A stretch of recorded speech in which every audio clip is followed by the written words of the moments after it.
A Bíblia ensina que a popularidade perante o mundo significa a morte. As ferramentas mais eficazes de Satanás são a conformidade e o comprometimento.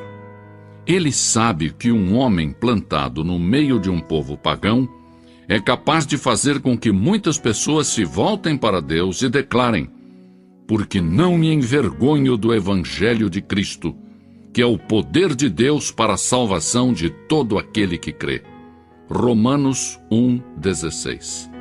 As palavras do apóstolo Paulo, já não vivo de acordo com as regras deste mundo, pesam e significam muito para nós hoje em dia. Como espada afiada, estas palavras cortam, expondo o nosso modo de viver. Não são palavras amáveis, são ordens com tom de batalha. Separam os débeis dos fortes. Mas são palavras que inspiram e necessitamos escutá-las ainda hoje.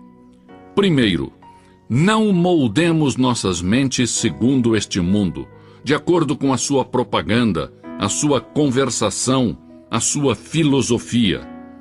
O mundo executa uma gigantesca tarefa de lavagem cerebral. Às vezes consciente, às vezes inconscientemente, o cristão vive assediado por publicidade secular e mundana. Anúncios que proclamam que o homem elegante prefere tal marca de uísque, dando a entender que os que não bebem uísque não são pessoas de bom gosto. Muitos espetáculos, inclusive no domingo, são dirigidos a quem tem sede de violência, sexo e desrespeito à lei. Parece que um cérebro poderoso e diabólico rege os assuntos deste mundo, e que o seu objetivo principal é lavar o cérebro dos crentes para que se amoldem a este mundo. As coisas do mundo ameaçam contaminar a corrente de pensamento cristão. Satanás estará batalhando para distrair você cada hora de se dedicar a ler a Bíblia e a orar. Mas por cima desse estrondo, podemos escutar a voz das Escrituras, que nos diz: tende em vós aquele sentimento que houve também em Cristo Jesus. Filipenses 2,5. E não vos conformeis a este mundo, mas transformai-vos pela renovação da vossa mente, para que experimenteis qual seja a boa, agradável e perfeita vontade de Deus. Romanos 12:2. Nós cristãos não devemos nos amoldar às ansiedades do mundo. Há muitos cristãos que torcem as mãos dizendo: que desastre este mundo! A Bíblia nos diz que o mundo e seus desejos passarão e que ele perecerá num cataclismo de julgamento. Nós cristãos devemos ser luz no meio das trevas, e a nossa vida deve mostrar tranquilidade, paz e gozo no meio da frustração, da confusão e da desesperança. Em segundo lugar, não devemos nos amoldar ao mundo no físico. Este nosso corpo está destinado a ser templo do Espírito Santo. Não devemos nos prostrar perante os templos de Baal.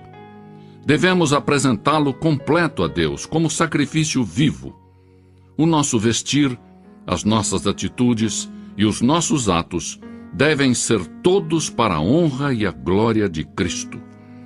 O propósito de Deus para nós é que nos amoldemos à imagem do seu Filho. O mundo pode pressionar, tentando deformar-nos, mas Cristo nos disse: transformai-vos pela renovação da vossa mente, para que experimenteis qual seja a boa, agradável e perfeita vontade de Deus.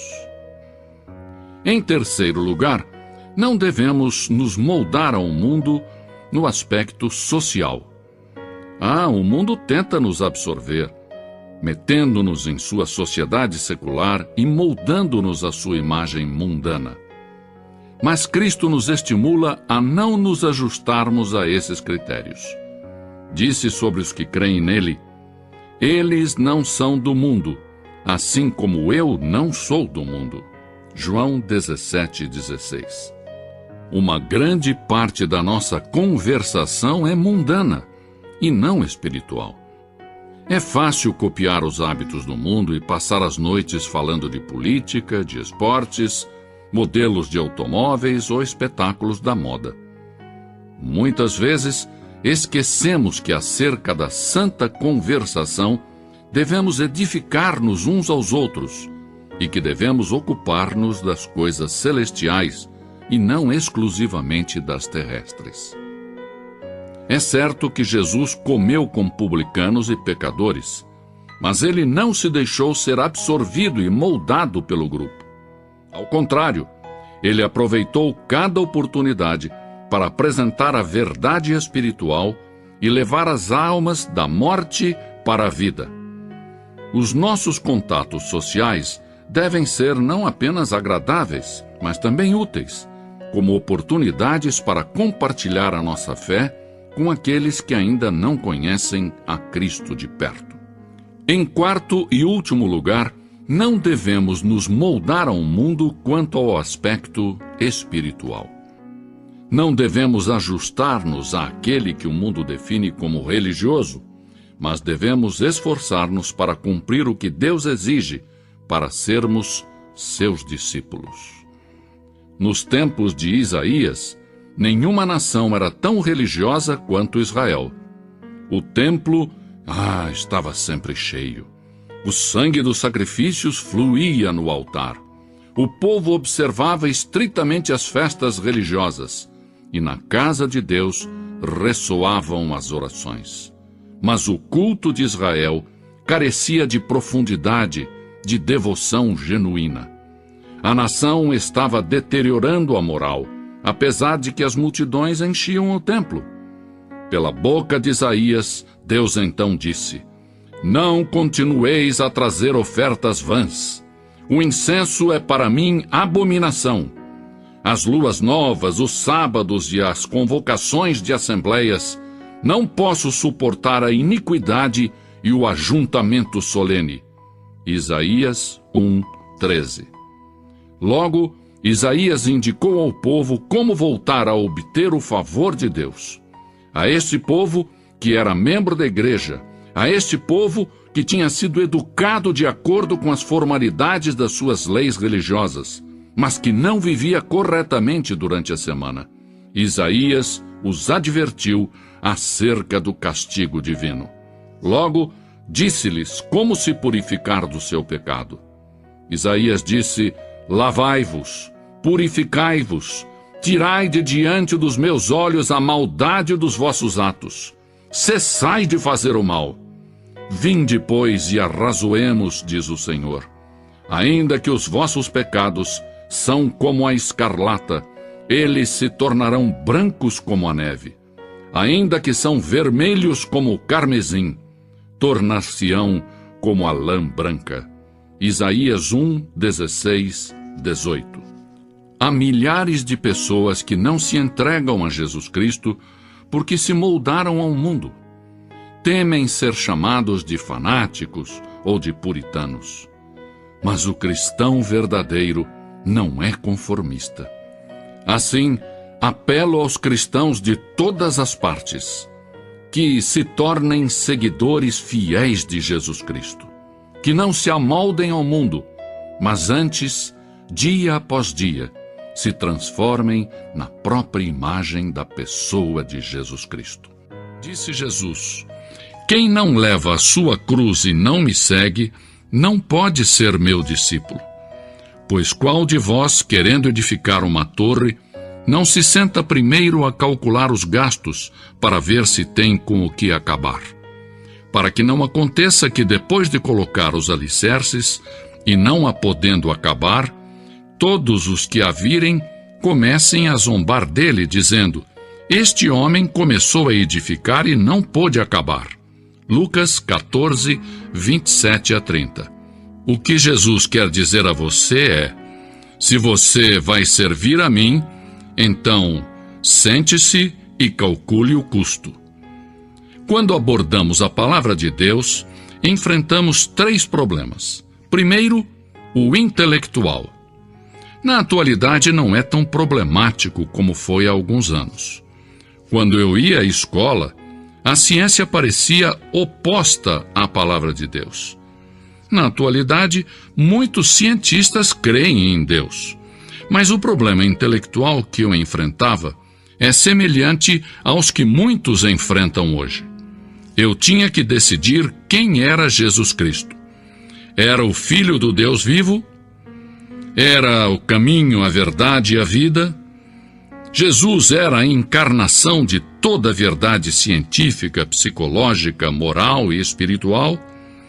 Esta é uma decisão que deve ser tomada acerca de Cristo, uma decisão intelectual.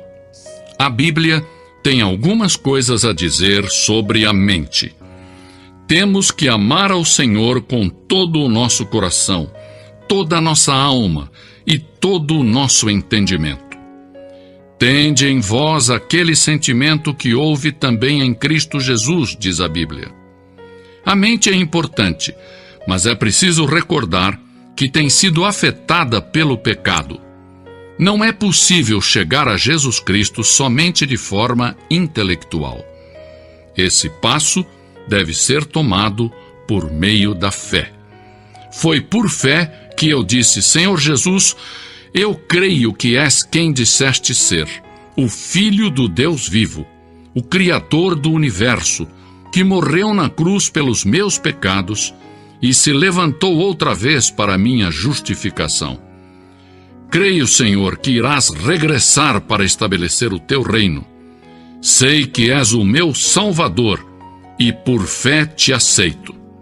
Quando fiz isto, ele entrou no meu coração e me transformou numa nova pessoa, e o mesmo fará por você.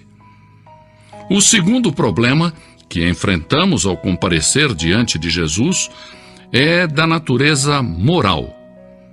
A satisfação das normas elevadas de Cristo. Jesus exige o primeiro lugar em tudo.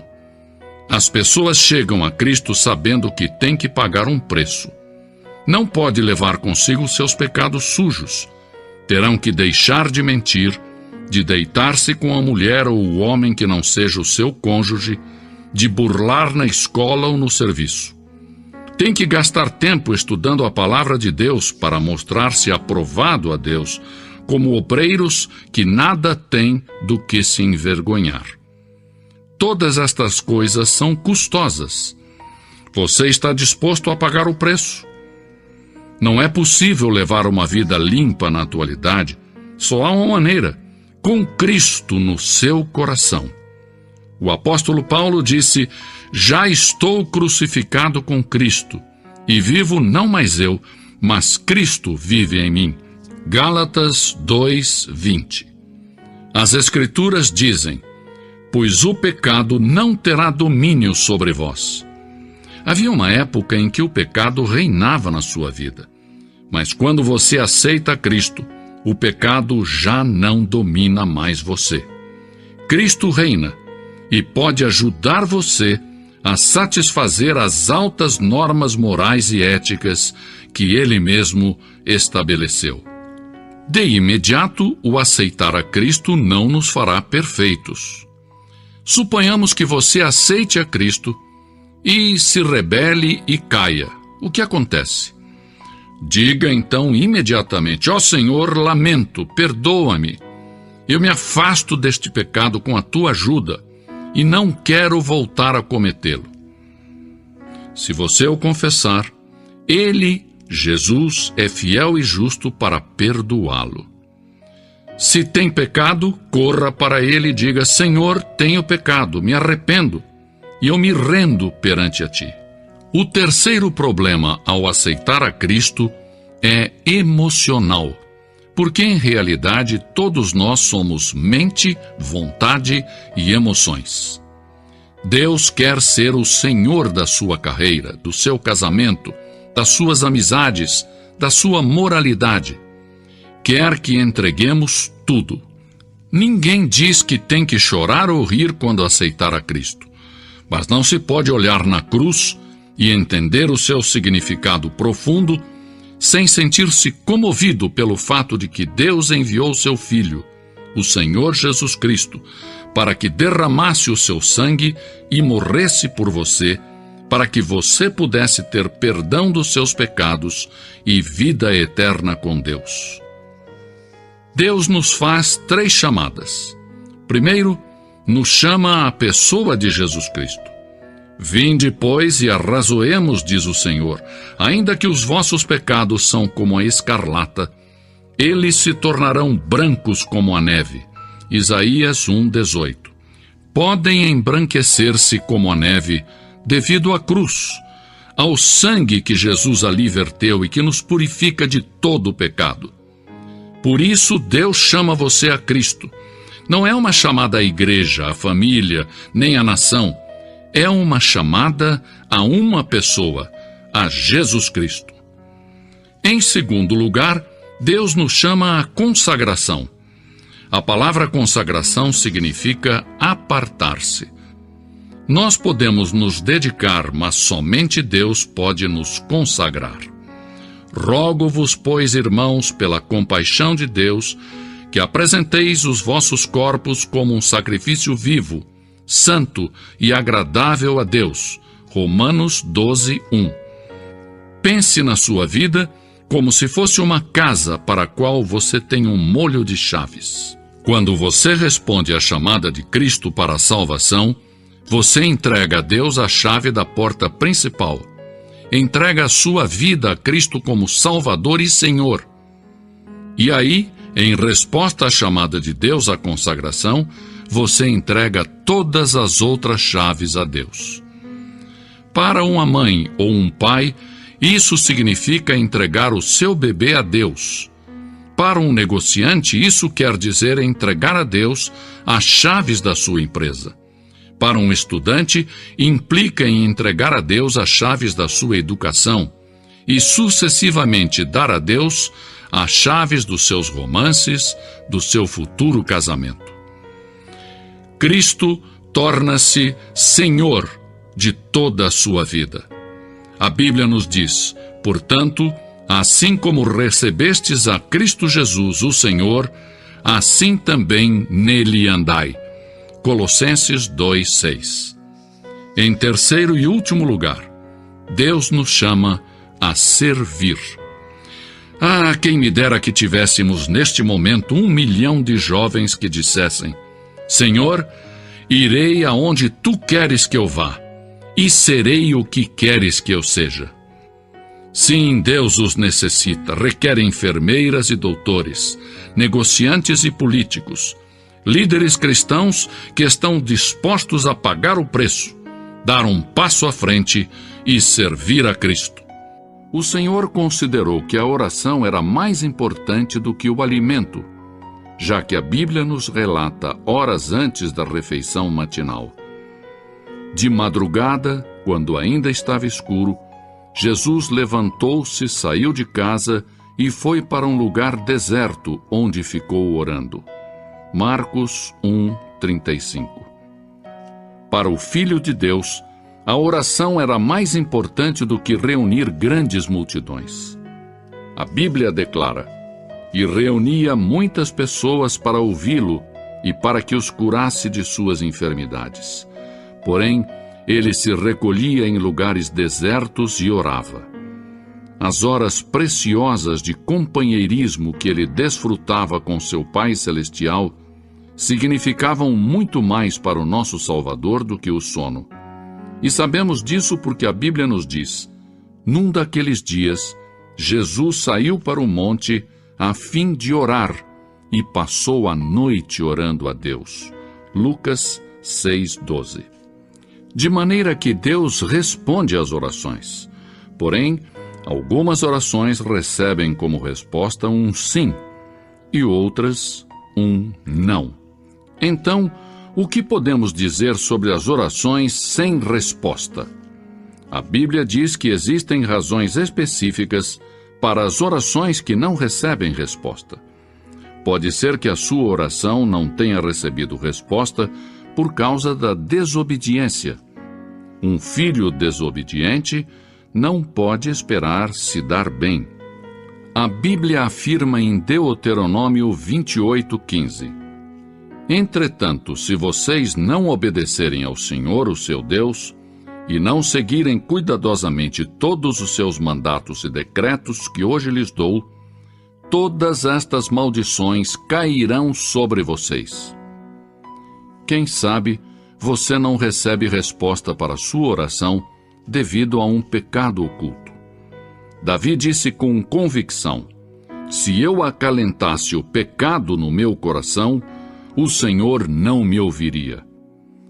Outro motivo pelo qual as orações não são atendidas é porque somos egoístas. A Bíblia declara: quando pedem, não recebem, pois pedem por motivos errados, para gastarem seus prazeres. Tiago 4:3. O espírito que deve predominar na oração para que ela seja eficaz deve ser: não se faça a minha vontade, e sim a tua, Senhor. A verdadeira oração não é uma repetição vã de palavras proferidas em público para se fazer de religioso. Jesus disse: e quando orarem, não sejam como os hipócritas. Eles gostam de ficar orando em pé nas sinagogas e nas esquinas, a fim de serem vistos pelos outros. Eu lhes asseguro que eles já receberam sua recompensa. Mateus 6:5. A oração não se limita às posturas religiosas tradicionais, nem tampouco a lugares de adoração ou cerimônias religiosas. A Bíblia diz em 1 Timóteo 2:8: quero, pois, que os homens orem em todo lugar, levantando mãos santas, sem ira e sem discussão. Quando orarem, a postura corporal não é tão importante quanto a atitude do seu coração. Muitas pessoas dão ênfase à posição do corpo durante a oração. Porém, isso tudo tem uma importância relativa. A oração é simplesmente uma comunicação em sentido duplo entre você e Deus. A razão pela qual muitos dos grandes santos fechavam seus olhos para orar era que desejavam colocar de lado as coisas mundanas, a fim de que suas mentes pudessem estar concentradas exclusiva e completamente em sua comunicação com Deus. Não obstante, não está descrito em nenhuma parte das Escrituras que é importante fechar os olhos, mesmo que ajude a desenvolver uma atividade correta de oração. A pergunta seguinte que muitos fazem é: a quem foi dito que ore? As Escrituras nos dão a resposta: a todos os homens. Mesmo assim, é possível fazer a pergunta: onde devemos orar? Paulo nos dá a resposta quando diz: em toda parte. É possível que outros perguntem também: quando devemos orar? As Escrituras dizem: sempre. A oração é um mandato, um dever, um privilégio. Na era moderna em que estamos vivendo, aprendemos a dominar o poder da poderosa catarata do Niágara e tirar proveito para o nosso uso. Aprendemos a manter os vapores presos em caldeiras e liberar o seu enorme poder para impulsionar nossas máquinas e fazer avançar os nossos trens. No entanto, são poucos os que aprenderam a desenvolver plenamente o poder da oração. Sim, porque a solução para todos os nossos problemas se encontra em Deus Todo-Poderoso. A seguir, examinemos então objetivamente o que a Bíblia diz sobre a oração eficaz. Em primeiro lugar, a oração é para os filhos de Deus. Jesus disse: quando orar, diga Pai Nosso. Deus tem uma responsabilidade especial para com seus filhos. E a menos que tenhamos ingressado para a família de Deus mediante um novo nascimento, não temos direito de pedir favores a Deus. Cristãos recém-convertidos me dizem: não sei orar, não conheço as palavras adequadas. Quando os nossos filhos estavam aprendendo a falar e encontravam dificuldade para achar a palavra correta, tentavam de todas as maneiras que eu e minha esposa pudéssemos entendê-los. E os erros que eles cometiam faziam com que nós os amássemos ainda mais. Portanto, são mais valiosas para mim aquelas primeiras tentativas de conversação dos meus filhos do que as palavras da maioria dos adultos que falam a mim sem dificuldades ou erros. Em segundo lugar, a oração eficaz tem que ser feita com fé. Palavras de Jesus. Portanto, eu lhes digo, tudo o que vocês pedirem em oração, creiam que já o receberam, e assim lhes sucederá. Marcos 11, 24. Em terceiro lugar, a oração dinâmica surge de um coração obediente. A Bíblia diz, e receberemos dele tudo o que pedimos, porque obedecemos aos seus mandamentos e fazemos o que lhe agrada. 1 João 3, 22. Se você quer que a sua oração chegue até Deus, submeta-se, entregue a Ele suas vontades, e então Ele, o Senhor, escutará a sua petição. Em quarto lugar, devemos orar no nome de Jesus Cristo. E tudo o que pedirem ao Pai em meu nome, eu o farei, para que o Pai seja glorificado no Filho. João 14, 13. Porque não somos dignos de nos aproximarmos do trono santo de Deus, exceto por intermédio de Jesus Cristo. A Bíblia diz, portanto, visto que temos um grande sumo sacerdote que adentrou o céu, Jesus, o Filho de Deus, aproximemo-nos ao trono da graça. Hebreus 4, 14 e 16. Em quinto lugar, devemos desejar conhecer e seguir a vontade de Deus. Inclusive, o próprio Jesus foi contra a sua própria vontade no momento e disse, meu Pai, se não for possível retirar este cálice de mim sem que eu o beba, então seja feita a tua vontade. Mateus 26, 42. A oração faz com que nos adaptemos aos verdadeiros propósitos de Deus, para nós mesmos e para o mundo. Isto não somente faz com que as bênçãos de Deus cheguem às nossas vidas pessoais, mas também nos abençoa por estarmos de acordo com os planos de Deus. E, finalmente, a oração deve ser para a glória de Deus. A oração modelo ensinada por Jesus é concluída com as seguintes palavras: porque teu é o reino, o poder e a glória para sempre. Para que as nossas orações tenham resposta, devemos dar a Deus a glória e a honra. As pessoas não gostam da palavra estreito, mas Jesus Cristo disse que há dois caminhos para a vida futura, que há dois destinos, o céu e o inferno, e que o caminho para o inferno e a destruição é amplo, enquanto o caminho que leva ao céu é estreito, e poucos são os que o seguem. Cristo não dividiu os homens em ricos e pobres, negros e brancos, sábios e ignorantes. Não. Ele os dividiu em duas classes: os que vão pelo caminho amplo que leva à destruição e os que seguem o caminho estreito que conduz à vida eterna. Em qual caminho você se encontra?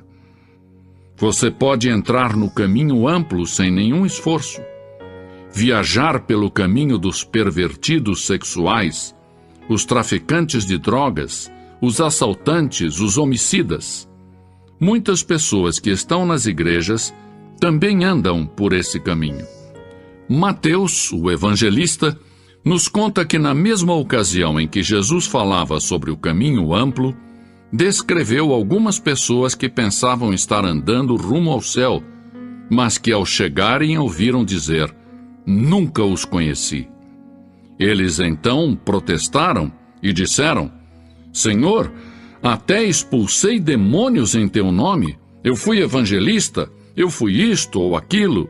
E Jesus assegurou que lhes diria: nem sequer os conheço. O Senhor afirmou que o caminho amplo é muito enganoso. A muitos pode parecer bom tirar o peso da vida, buscando todos os prazeres, satisfazendo todos os apetites. Mas a Bíblia diz: há um caminho que ao homem parece direito, mas o fim dele conduz à morte. Provérbios 14:12. Jesus disse que o caminho amplo leva a um lugar ou a uma condição que ele descreveu como inferno. Não pretendo solucionar todos os mistérios relacionados com o inferno, mas sejam quais forem os outros significados da palavra, sei que ela significa separação de Deus. Jesus empregou 3 palavras para descrevê-lo: fogo, escuridão e morte.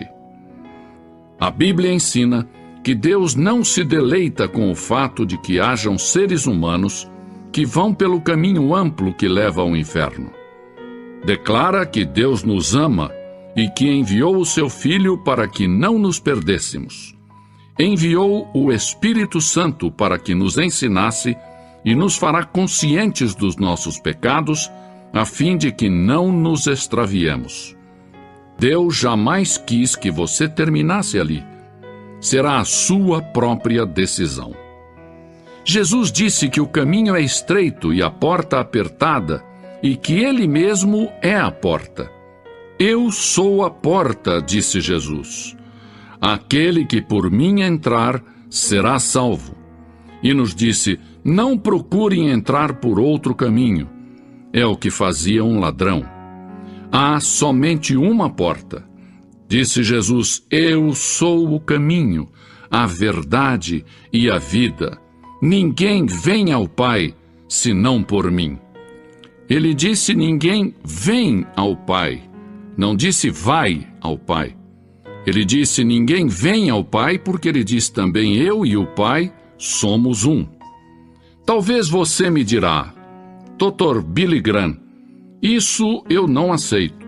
Eu quero ir para o céu. Creio que o lugar existe, mas não quero ir por meio de Jesus. Pois então eu lamento, porque neste assunto não há alternativas.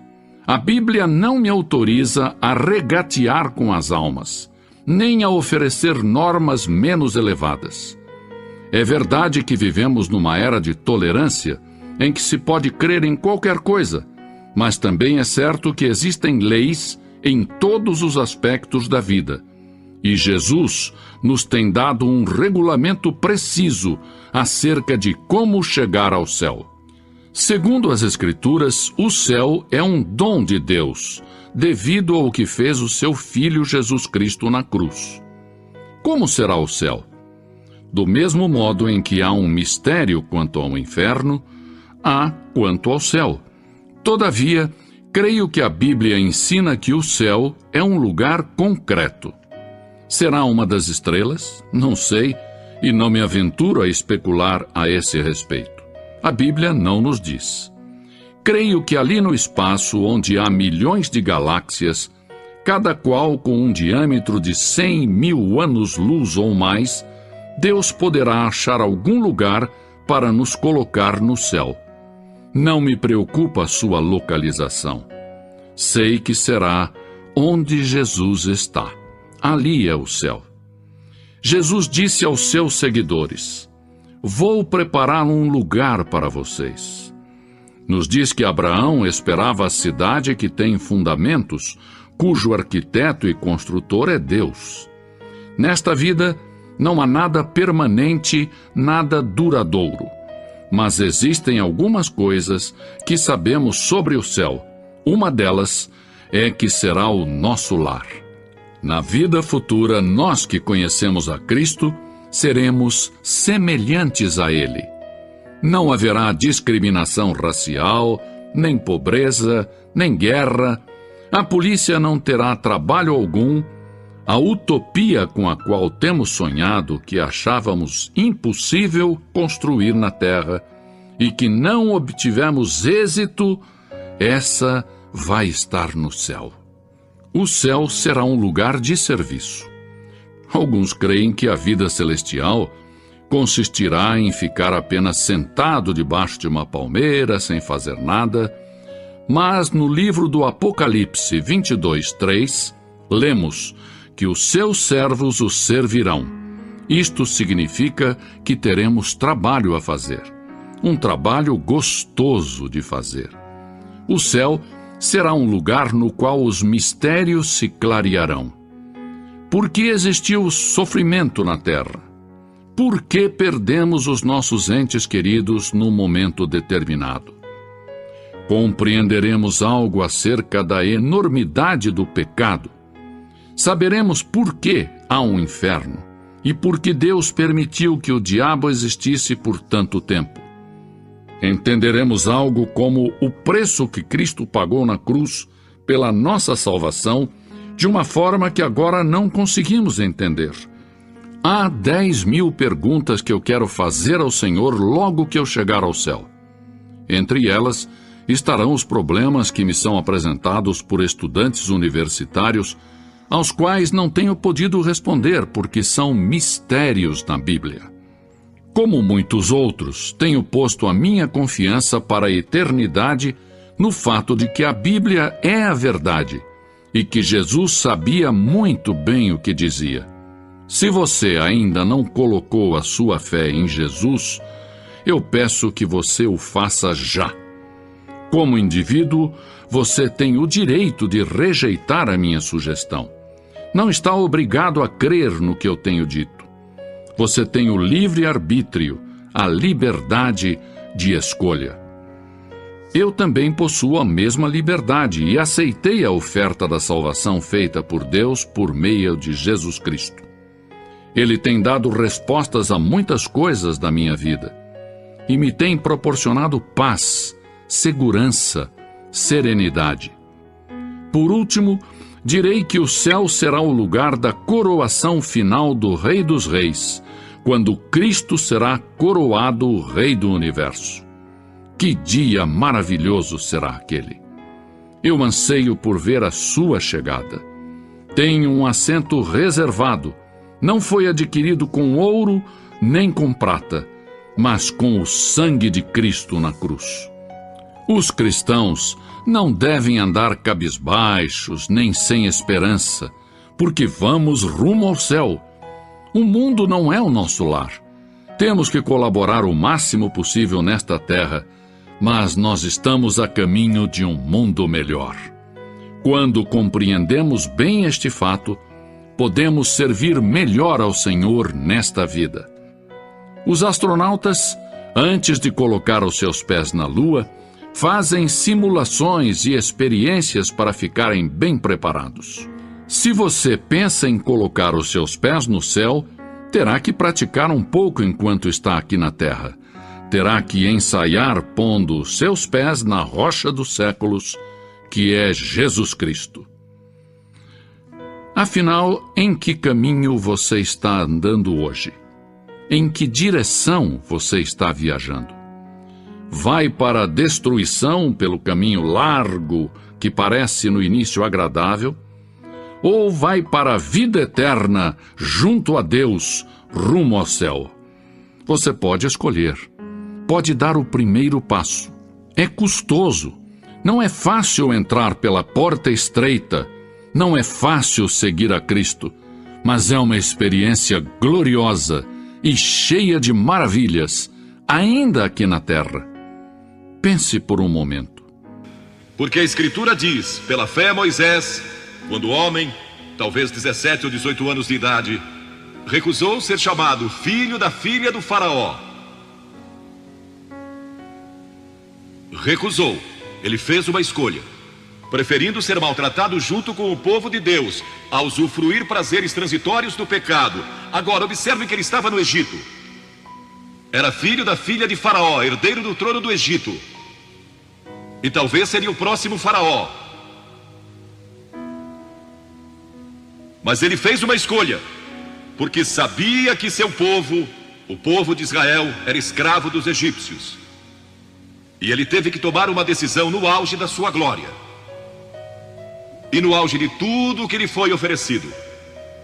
E ele disse não a Faraó: não vou ser seu filho, prefiro sofrer e morrer com o meu povo e servir o Deus vivo e verdadeiro.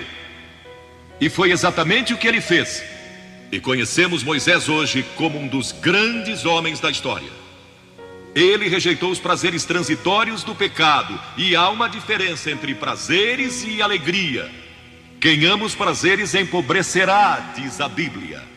E ela cita um homem que disse: entreguei meu coração à loucura e aos seus prazeres, mas tudo isso é correr atrás do vento. Quem vive em prazeres está morto, embora viva, amando os prazeres mais do que a Deus. A Bíblia diz que há pessoas que amam aos prazeres mais do que amam a Deus. É o seu caso? Você ama a Deus mais do que ama prazeres pecaminosos? Não falo de esportes e todas essas coisas maravilhosas que temos. Falo de prazeres pecaminosos. Mas a alegria é produzida pelo Espírito Santo. E há centenas de passagens que falam dessa alegria. Você pode ter alegria mesmo quando não tem prazer, porque a alegria é profunda. O anjo disse aos pastores naquela grande noite: não temais, pois vos trago boa nova de grande alegria, que o será para todo o povo. E mesmo no sofrimento, quando você recebe a Cristo, Deus não remove o sofrimento. Ele não remove todos os problemas e as dificuldades da sua vida. Não faz isso. Ele não promete, se você está desempregado, conseguir um emprego amanhã se você aceitar a Cristo hoje à noite. Ele promete que lhe dará graça e força e alegria em qualquer situação. Bem-aventurados sois quando os homens vos odiarem e quando vos expulsarem da sua companhia, vos injuriarem e rejeitarem o vosso nome como indigno, por causa do Filho do Homem. Regozijai-vos naquele dia e exultai. Ele disse: quando vierem a mim e tiverem problemas e tribulações e as pessoas odiarem vocês, ele disse: exultai, porque grande é o vosso galardão lá no céu, pois dessa forma procederam seus pais com os profetas. Todos que viverem piedosamente em Cristo serão perseguidos. A Bíblia diz: ainda haverá sofrimento. Jesus disse: quem não tomar a sua cruz e negar-se a si mesmo não pode ser meu discípulo. Moisés escolheu a alegria de seguir a Deus em vez da vida de prazeres no Egito. O que você está seguindo? Qual é a sua escolha nesta hora? E então o último é Jesus. Jesus foi tentado em todas as coisas à nossa semelhança, mas sem nenhum pecado. Quer dizer que Jesus foi tentado a mentir? Sim.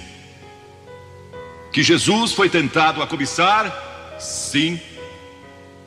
Que ele foi tentado a adulterar? Sim. Que Jesus foi tentado a roubar? Sim. Ele foi tentado em todas as coisas, como nós, mas sem pecado. Como ele teve vitória sobre a tentação? A Bíblia nos diz no capítulo 4 de Mateus e em muitos outros textos, mas vou falar só deste. O diabo veio a ele quando ele estava faminto e sedento e disse: se és o Filho de Deus, manda que estas pedras se tornem em pães. Observem que ele tentou colocar dúvidas na mente de Jesus quanto à sua identidade. Agora, Jesus era o Filho de Deus, nascido de uma virgem, Filho de Deus, que foi ressuscitado dos mortos pelo poder de Deus e está vivo hoje. Mas o diabo pôs dúvidas em sua mente. Ele estava fraco e cansado e faminto, um ser humano. Ele não enfrentou o diabo como Filho de Deus, enfrentou-o como homem. E ele sempre respondeu citando as Escrituras. É por isso que você deve decorar as Escrituras. Nem só de pão viverá o homem, mas de toda a palavra que procede da boca de Deus. Jesus disse que há uma coisa que é mais importante que a comida, e sexo, e coisas materiais. É sua vida espiritual. E então ele disse: se tu és o Filho de Deus, atira-te abaixo, porque está escrito: aos seus anjos ordenará a teu respeito que te guardem. para não tropeçares. E Jesus de novo respondeu: está escrito, não tentarás o Senhor teu Deus. E então o diabo levou a um alto monte e lhe mostrou todo o futuro do mundo, todos os reinos que ainda estavam por vir. E lhe disse: se dobrares o teu joelho e me adorares, eu te darei todos os reinos do mundo e sua glória. Jesus não argumentou se ele podia fazer isso. O diabo pode dar-lhe qualquer coisa. Alguns de vocês estão vendendo as suas almas por nada, coisa sem valor. A Jesus ele ofereceu o mundo todo, mas ele sabia que a cruz estava esperando por ele, e o único meio de salvação para o mundo era a cruz. Se tivesse obedecido o diabo, nós nunca teríamos tido a oportunidade de sermos salvos e perdoados. Jesus teria tomado um atalho e nós estaríamos perdidos. Mas Jesus disse: está escrito, ou melhor, começou dizendo: retira-te, Satanás, porque está escrito, ao Senhor teu Deus adorarás e só a ele darás culto. E assim o diabo deixou, e anjos vieram e o serviram. Observe como Jesus enfrentou o diabo ao ser tentado. Primeiro, ele citou as Escrituras. Segundo, ele estava cheio do Espírito Santo. E terceiro, estava na vontade de Deus. Você está disposto a dizer não às tentações do diabo? Está? Pense nisso. E está disposto a dizer sim às declarações de Cristo, de que Ele é Filho de Deus, e quer que Ele entre em seu coração e perdoe seus pecados, salvando? Ah, eu sei, muitos de vocês foram batizados e confirmados. A maioria de vocês talvez sejam membros de uma igreja, ou se identificam com uma igreja, ou talvez vão à igreja 2 ou 3 vezes ao ano. Não sei se fazem isso ou não, mas sei que muitos o fazem. Mas não podem declarar aqui hoje: eu sei que meus pecados foram perdoados, eu sei que vou para o céu. Deus está disposto a perdoar todo o seu passado hoje por causa da cruz. Deus está disposto a dizer: eu perdoo você, porque Ele ama você. E Deus se interessa por você como se você fosse a única pessoa em todo o mundo. E você pode recebê-lo nesta noite. Você diz: o que preciso fazer? Primeiro, deve estar pronto a se arrepender dos seus pecados. O primeiro sermão de Jesus foi sobre arrependimento. E a palavra arrependimento significa mudança, mudar suas ideias, mudar seu estilo de vida. Deixar que Cristo entre e o ajude a mudar. Está pronto a fazer isso? Não pode mudar por si mesmo, mas Ele o ajudará a mudar. Não que você será perfeito. Significa que vai dar à sua vida uma nova direção, e Ele estará com você para ajudá-lo. À medida que você anda dia a dia com Cristo, você vai falhar e vai errar, não vai ser perfeito, mas Cristo estará com você. Se estiver pronto a se arrepender, diga a Deus: nesta hora eu pequei e me arrependo, e estou pronto a mudar. E então a segunda coisa é que você o recebe pela fé. Cliff disse há pouco que você não pode racionalizar a salvação. Há certas coisas que podemos compreender, mas muitas delas a princípio você não pode entender. Tem que vir como uma criança, dizendo: não posso entender tudo, mas eu te recebo em meu coração hoje pela fé. Pela fé que somos salvos, pela fé e não por obras, para que ninguém se glorie. Pela graça que somos salvos. E então a terceira coisa: você está pronto a sair daqui hoje dizendo: vou segui-lo e servi-lo o melhor que me for possível. Sabem, em nossa reunião em Bristol, algumas semanas atrás, estava ali um jovem de 17 anos, e ele tinha ido à autoescola aquela tarde, e pediu que seu instrutor o deixasse em um dos portões do estádio. E entre aquela multidão ele encontrou sua família, que tinha sido convidada para a cruzada. E no encerramento, ele e sua irmã fizeram o que vou pedir que vocês façam hoje. Vieram à frente e ficaram diante da plataforma. indicando que estavam entregando suas vidas a Cristo. Uma semana depois, esse rapaz de 17 anos morreu num acidente num túnel que desmoronou. Talvez vocês até tenham lido nos jornais. Ele disse sim a Cristo, nunca imaginando que em poucos dias ele estaria indo ao céu. E nós o veremos lá outra vez. Você sabe para onde iria se isso acontecesse com você? Certifique-se antes de sair daqui. Vou pedir que saiam dos seus lugares agora, centenas de vocês, talvez milhares até, e venham e fiquem aqui na frente, calmamente e reverentemente dizendo ao vir: eu me arrependo dos meus pecados, quero receber a Cristo em meu coração, quero saber que fui perdoado e que um dia vou para o céu, quero esta nova vida. Você diz: mas Billy, por que você pede que venhamos publicamente? Por que em público? Porque toda pessoa que Jesus chamou no Novo Testamento chamou em público.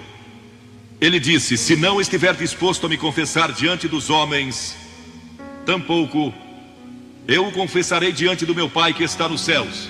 Jesus morreu publicamente por você, despido, sangrando, diante de toda aquela multidão.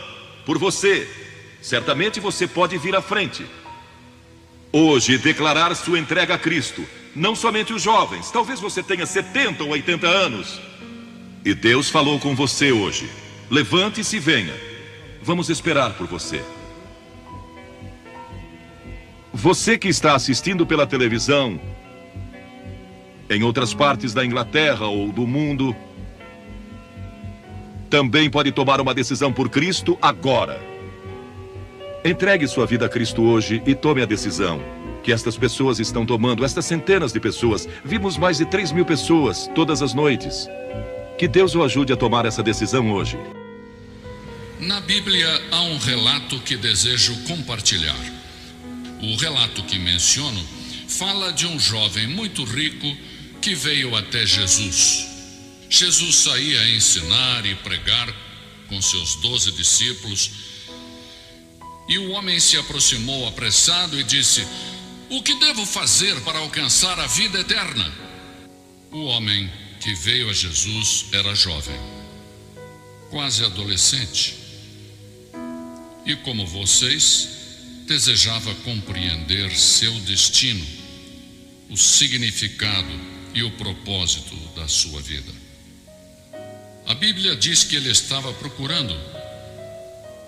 Apesar de sua juventude e fortuna, ele buscava algo que nunca encontrava. E como muitos de vocês, é algo que não entendem muito bem, mas que lhes falta em sua vida. Sentem um vazio e não estão seguros sobre o que fazer a respeito. Este jovem buscava o seu propósito. Qual propósito tem minha vida? E quanto a você, qual o seu propósito? Muitos dos que nos escutam se sentem sozinhos, ou talvez desorientados, ou ansiosos. Não sabem qual a causa e não sabem como mudar isso. É preciso entregar-se a Jesus. Jesus veio, viveu e fez muitos milagres. Mas esse não era o seu principal propósito. Ajudou os pobres, também curou aleijados, doentes e ressuscitou os mortos. Mas esse não era o seu propósito. Seu propósito era ir para a cruz e morrer na cruz. Muitos de vocês são católicos, outros são evangélicos, outros não são de nenhuma religião, mas já viram imagens da cruz. Já viram crucifixos. E foi nesse lugar onde Jesus foi crucificado por vocês. Tomou os seus pecados e os meus. E a Bíblia diz: todos temos pecado. O que é pecado? Pecar é violar a lei moral de Deus, violar os 10 mandamentos. A Bíblia diz: quem quebra um mandamento, quebra todos. Eu os quebrei. Sou um pecador. A Bíblia diz: o resultado do pecado é a morte. Morte eterna. É terminar no inferno. É isso que eu mereço. Eu pequei, violei a lei de Deus. O que necessito fazer? A Bíblia indica que devo me arrepender. O primeiro sermão de Jesus fala sobre o arrependimento. O que significa isso? Significa dar a volta, transformar sua mente, mudar a direção em que vamos. E ele disse: se você vier à minha cruz pela fé, eu perdoarei todos os seus pecados. Eu te justificarei como se nunca houvesse pecado. Tudo fica apagado no seu passado. Já não se falará mais no assunto. Nem sequer Deus se lembrará dos seus pecados. Já imaginou? É o que a Bíblia diz. O jovem falou com a pessoa certa, disse: que devo fazer para ter a vida eterna? Foi até a pessoa que entende os problemas, as dificuldades e tentações que enfrentamos, entende nossa dor, alegria, fracassos, dificuldades. Ele morreu na cruz, mas a Bíblia diz que ressuscitou e que é um Cristo vivo. Esta noite ele vence o pecado, o inferno e a morte. O jovem veio com urgência a Jesus, correu até Jesus. E é possível que alguns de vocês hoje corram até Jesus e mudem suas vidas. O rapaz chegou em um bom momento, pois ainda era jovem. A Bíblia diz que com a idade o coração se endurece, se torna duro e mais duro. Lembra-te do teu Criador nos dias da tua mocidade, diz a Bíblia. Venha Jesus nesta noite. Agora mesmo, não deixe para amanhã ou outra hora. Você diz: eu sou membro de uma igreja, eu vou aos domingos. Jesus ensinou que ser membro de uma organização ou ainda de uma igreja não é a solução. A solução é Cristo em sua cruz e ressuscitado dentre os mortos.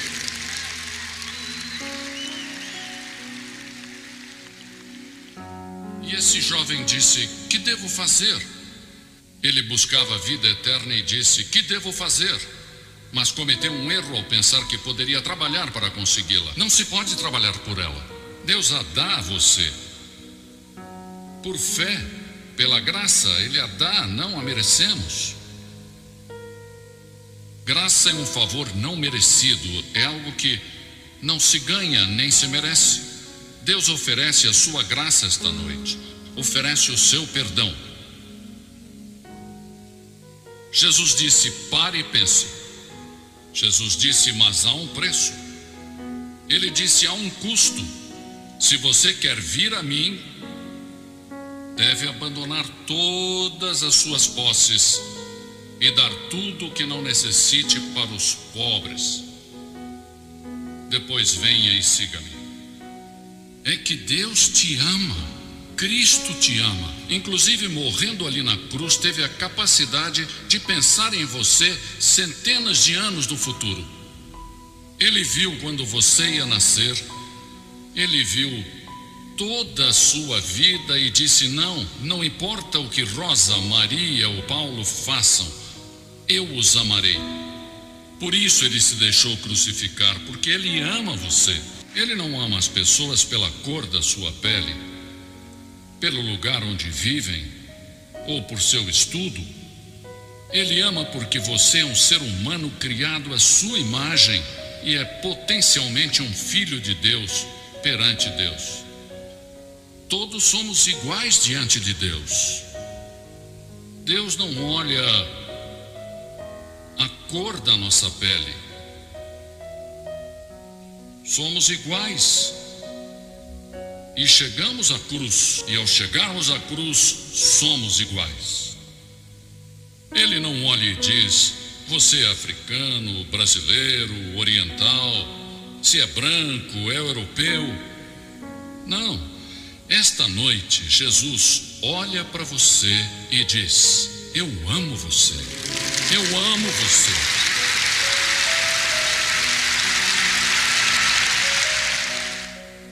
Alguma vez você realmente abriu seu coração para Jesus?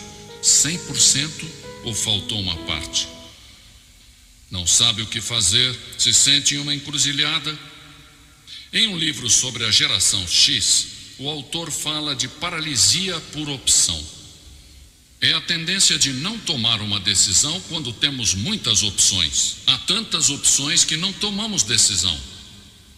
Mas você tem que escolher. Esta noite, se você for embora daqui sem Cristo, talvez jamais apareça outra oportunidade como esta. A Bíblia diz: agora é o tempo de aceitar. Hoje é o dia da salvação. Você dirá: o que eu devo fazer? Arrependa-se de seus pecados. Você deve se arrepender e não pode fazer sozinho. Você não pode mudar sua vida por vontade própria. Isso é impossível. Se você tentar, irá falhar. Mas Deus vai ajudá-lo. Essa é a maravilha do arrependimento. Você deve decidir se aceita o presente da vida eterna ou não. Se irá repetir o erro do jovem rico que não seguiu a Jesus e foi embora com tristeza. Ninguém jamais deu as costas para Jesus com alegria. Devemos nos preparar para ir perante Deus. A Bíblia diz: prepare-se para ir ao encontro do teu Deus. Você está preparado? Tem certeza de que é assim? Jesus ama você. Ele morreu por você e ressuscitou. Agora você deve vir, arrepender-se e colocar sua fé nele. Neste momento, vou pedir que faça algo que mudará a sua vida e lhe dará uma esperança que agora não tem. Levante-se e venha agora. Talvez nunca mais tenha outro momento como este. Lembre-se que, seja você quem for, Deus ama você. Jesus está chamando você. E se confessarmos com nossa boca que Jesus é o Senhor e crermos em nossos corações que Deus o levantou dos mortos, seremos salvos. Mas a todos que o receberam, deu-lhes a graça de serem feitos filhos de Deus, a saber, a todos os que creem em seu nome. Tudo é questão de crer. A palavra crer implica compromisso. Você compromete sua vida a Cristo? Então venha. Por que eu peço que você faça isso em público? Porque Jesus foi crucificado em público por nós. E ele disse que se não estivermos dispostos a confessá-lo diante dos homens, ele não nos confessará diante do Pai que está no céu. Você está assumindo um compromisso publicamente e dizendo: Senhor, quero conhecê-lo com toda certeza. Levante-se e venha.